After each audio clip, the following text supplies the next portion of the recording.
It's about coming together, community, sharing a fleeting moment in time, a mindset, a belief, a rite of passage. Call it what you will. It's so much more than merely live music. Calling all concert-goers. Grab your backpacks and bracelets, because we're going to check out the fascinating history of festivals on today's FYI. Welcome to For Your Info. En inglés. You got it.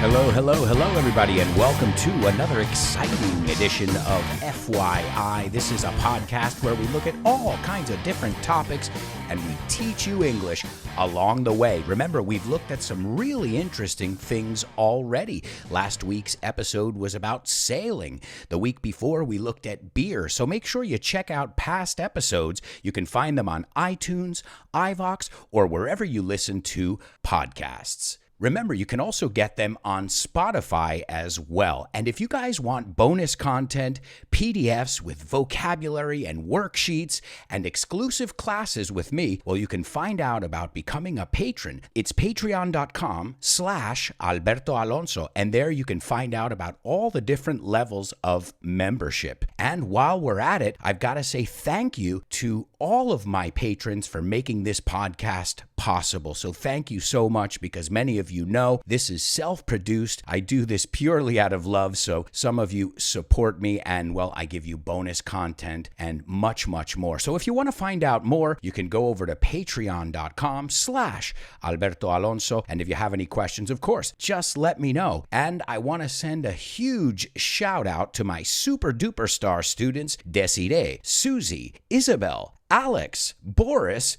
Lolis, and, of course, my interstellar students, Pilar, Diana, and Carmen. And there are so many more that I can't name, so thank you to all my patrons for making this possible. Well, today we're going to look at the fascinating world of music festivals. And those of you who know me, well, if you're not familiar, I have a radio show. That's right. It's called The Show With No Name, and it's on Vaughn Radio. So check it out. Well, anyone who's ever listened to my radio show knows that I love music, and more than anything, I love live music. Remember, we don't say on live or in live or indirect. We say live, a secas, as you say in Spanish. All right, so let's take a look at the intro before we get into it, because I always like to put some vocabulary in the intro that I think you guys would find useful or interesting. So I said it's about coming together. Now, to come together is juntarse in Spanish.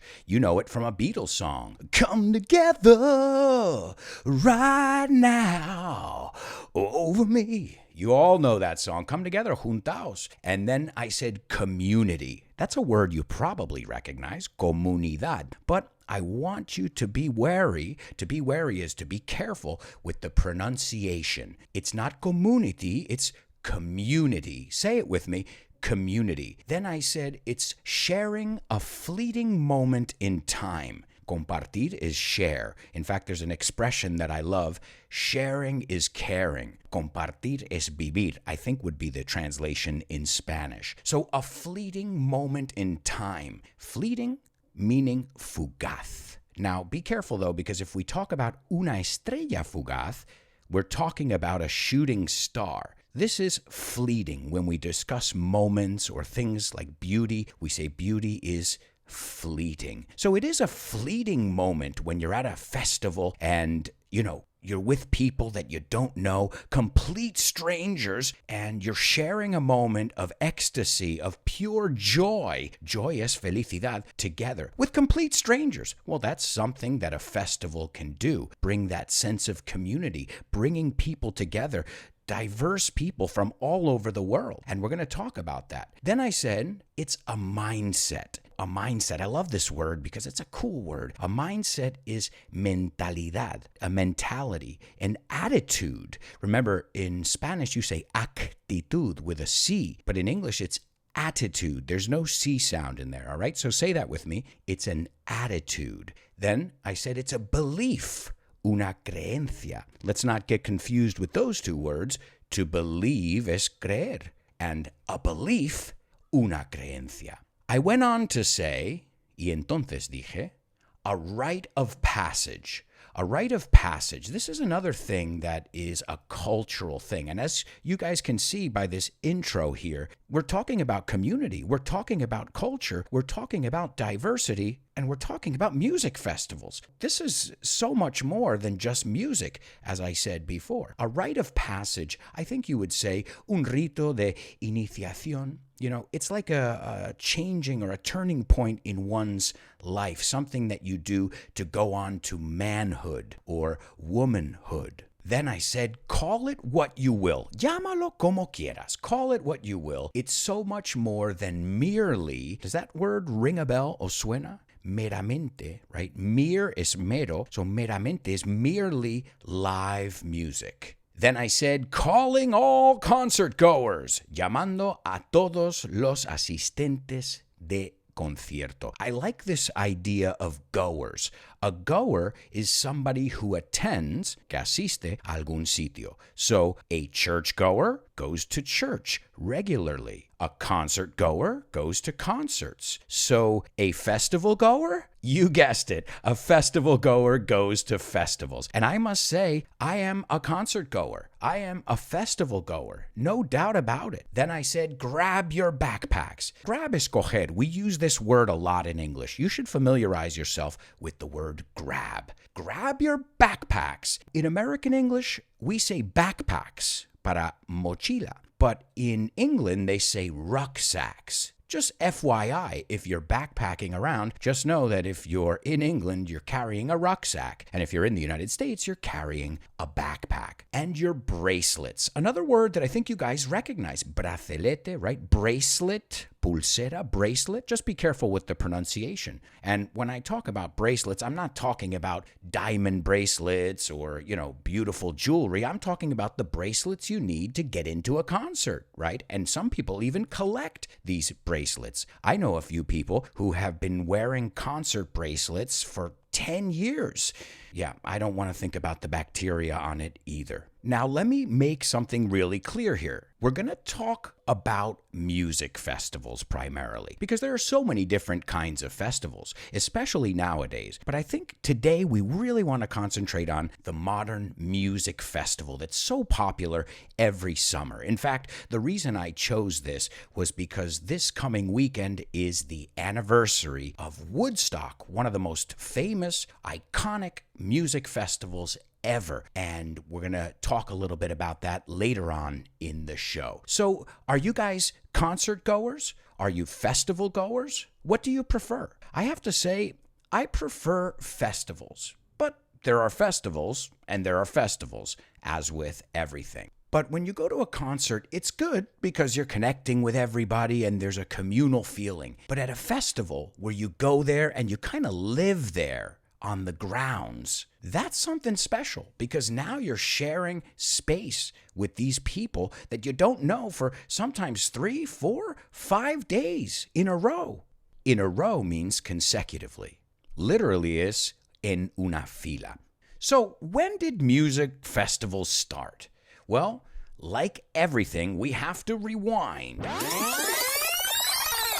There we go. And we're back in 6th century Greece, ancient Greece. Remember, we don't say ancient, we say ancient. And well, they had these gatherings. Now, we looked at this word in another episode. A gathering is a get-together, una reunión. In fact, now I remember we looked at it in the barbecue episode. So if you haven't heard that episode, check it out. I even give you some of my special barbecue tips, consejos. Another way to say tips is pointers. I don't know if it's me or do you guys agree? It seems like everything started in ancient Greece, ancient Mesopotamia. That's cool. They can kind of claim everything. The festivals in ancient Greece weren't too much like the festivals today because, well, they were a mix of sport and music.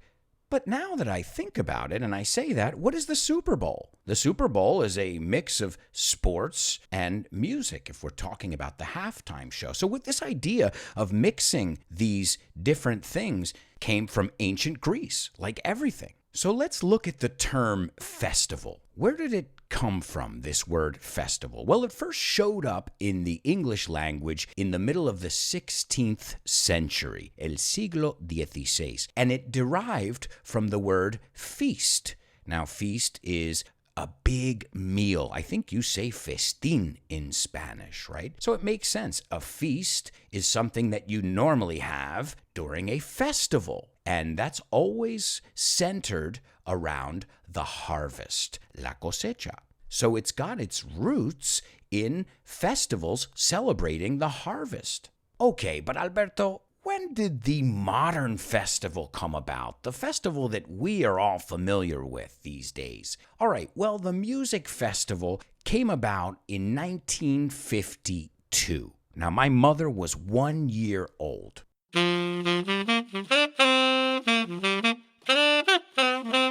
Do you guys like jazz? Well, we're going to the Newport Jazz Festival. It's 1952, and this was founded in Rhode Island in the United States. Careful with the pronunciation there. It's not Iceland, it's island. And this was the beginning of festival culture, you could say. La cultura de festival in the Western world, el mundo occidental. Now, the cool thing about the Newport Jazz Festival, it's still going today. So this is one of the earliest modern festivals in the Western world, and it's one that's still going. I always love to hear that news because, well, many festivals come and go. Many bands, grupos de música, come and go. So it's always nice to see one that stands the test of time, que perdura. So how many people attended this Newport Jazz Festival? Well, there were 13,000 people in attendance at this festival. And the genres, géneros de música, were jazz, gospel, and blues. And do you want to know who some of the headliners were? Now, the headliners are the groups that were playing. Are you ready for this? I think we even need a drum roll because these are huge names. Drum roll, please.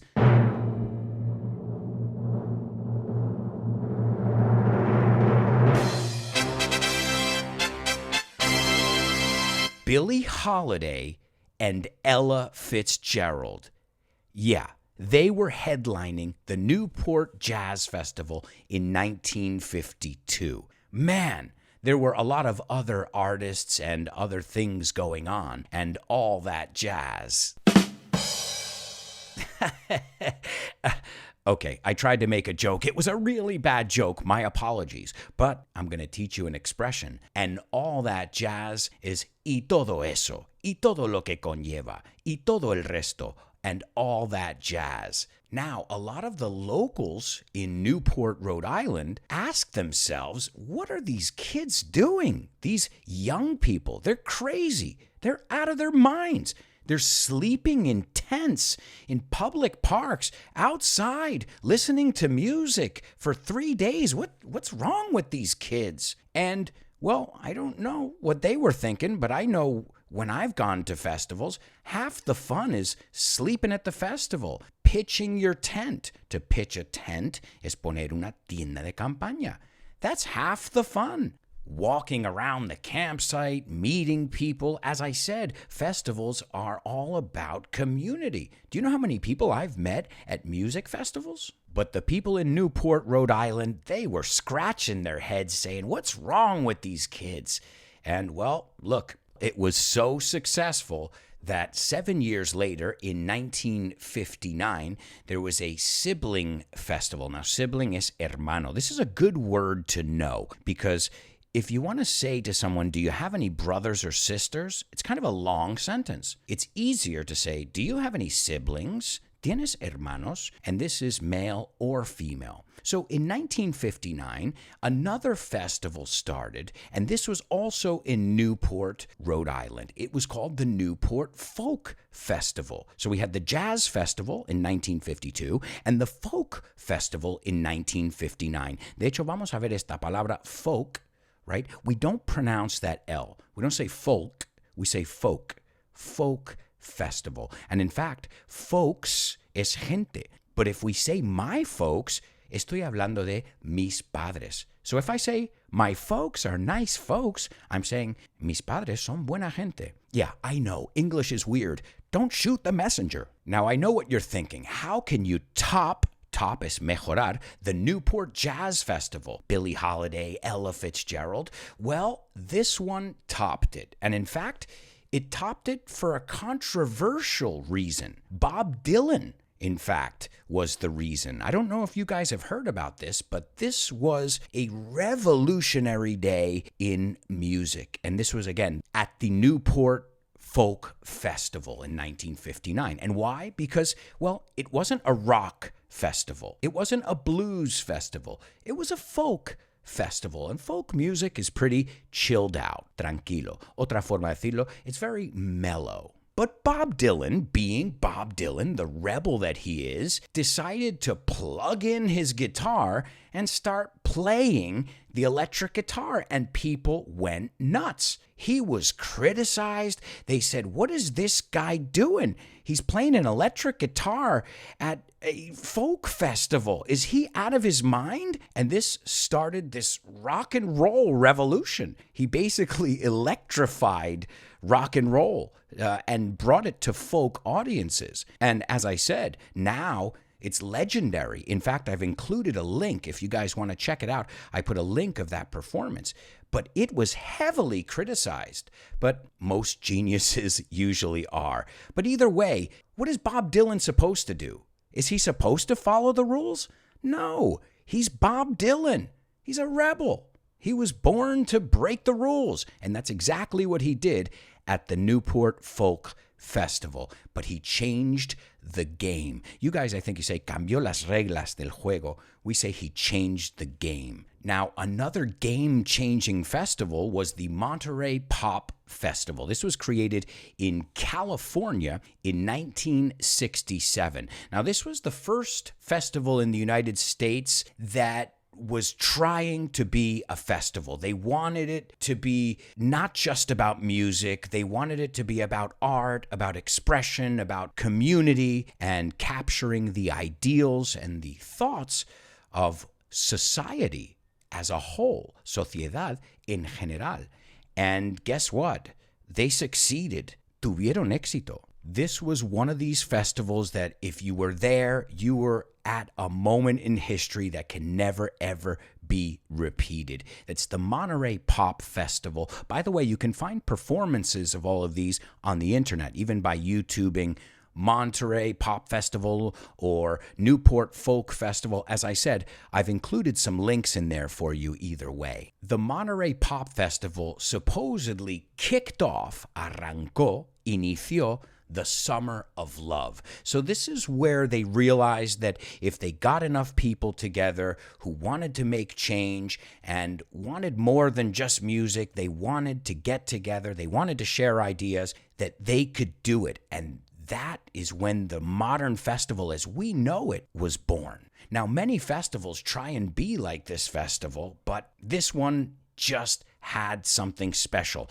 Not to mention that Jimi Hendrix played there. Yeah, see, that always makes something very special. Now, the next one is probably the most famous one in the United States, and it's the reason I decided to look at music festivals today. This is the famous Woodstock Festival, which took place in 1969. Now, where did it take place? Woodstock, New York.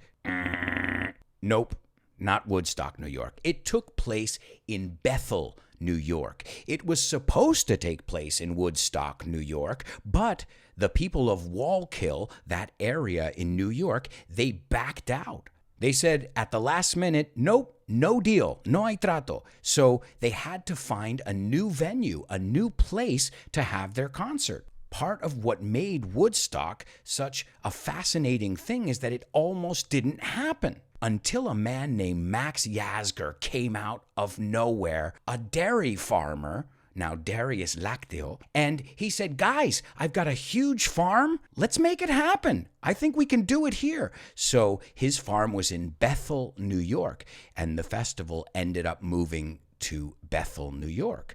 But imagine that, one of the most famous, monumental music festivals in history, and it almost didn't happen. Now, you can check out, there's a movie called Taking Woodstock, which tells the story of it. I've put the link to the trailer in the show notes. If you guys want to take a look, I highly recommend it because this is an iconic festival and the story behind it is just as interesting as the lineup, the performers, the moment in time it was capturing. They sold 100,000 tickets for Woodstock, but by the second day, they had 500,000 people coming to Bethel, New York, to this dairy farm to see all these amazing musicians and be a part of this amazing moment in time. Once the organizers realized that people were coming like crazy, and they were knocking down the fences, tirando las vallas, they said, all right, well, we've got only one option here. We're going to make it free. And once they announced that the festival was free, they opened the floodgates, and people from all over flooded. Fueron en masa, decimos, inundieron el sitio. And as I said, 500,000 people showed up when they really just sold 100,000 tickets. There were traffic jams all along the highways. You guys can see this, by the way, in the Woodstock documentary. In fact, a very interesting thing about the Woodstock documentary is that Martin Scorsese, that's right, Martin Scorsese is one of the editors. So you'll see his early work. I highly recommend it because I feel like they captured what was happening really, really well. So many interesting things happened at Woodstock. In fact, in the bonus part of today's show, exclusively for patrons, I'm going to tell you why there were only 30,000 people in the crowd when Jimi Hendrix played. Yeah, you heard right. Out of 500,000 people, why were there only 30,000 people there to see Jimi Hendrix? We'll find out why in the second part. I also want to look at the Glastonbury Festival. Now, this is a festival that is still going strong in England. It was launched in 1970, and it's also on a farm. There's a big thing since Woodstock between festivals and farms because, as I said, it's about community. It's about being out in the country, maybe even having nature around you if possible. An interesting thing about the Glastonbury Festival is that the first year it opened, tickets cost only £1 and you got some free milk from the farm. That's right. That's pretty cool, huh? Now, we could talk about festivals all day because now there are so many different kinds of festivals, from winter festivals up in the mountain in the Swiss Alps. You've got some amazing festivals to electro festivals featuring electric music and all that fun stuff. So, I mean, festivals have grown as an idea and they continue to grow. I must say, though, this summer, since we don't have music festivals due to the current situation, I don't even want to mention the word, but you know the word I was going to say. So this summer, I have to admit, I am really longing for my summer festivals. Long for is añorar. I'm really longing for them. And the summer's not the same without those music festivals. I don't know what to do. I mean, I even miss seeing the posters saying the different lineups at the festivals and what's happening. But I don't want to be Debbie Downer. No quiero dar el bajón. Music will be back, and live music will be back. We'll have festivals again, and we'll get together, and we'll enjoy music together as a community, as it should be. Now, guys, we've got to get going. This is the end of the free part of the show. In the bonus part of today's show, as I said, I'm going to tell you why Jimi Hendrix played to only 30,000 people at Woodstock. Also, I'm going to give you some festival pro tips. As I said, I've been to thousands, well, maybe not thousands, but hundreds of festivals throughout my life, and I'm going to give you guys some pro tips to help you. I'm also going to tell you about a popular music festival in the United States that introduced Twitter to the world. And we'll look at the first famous artist to come up with an idea for a benefit festival. That's right, to do a festival for charity, for a good cause. All right, guys, so if you want to find out about that and much, much more, come back for the bonus part of today's FYI.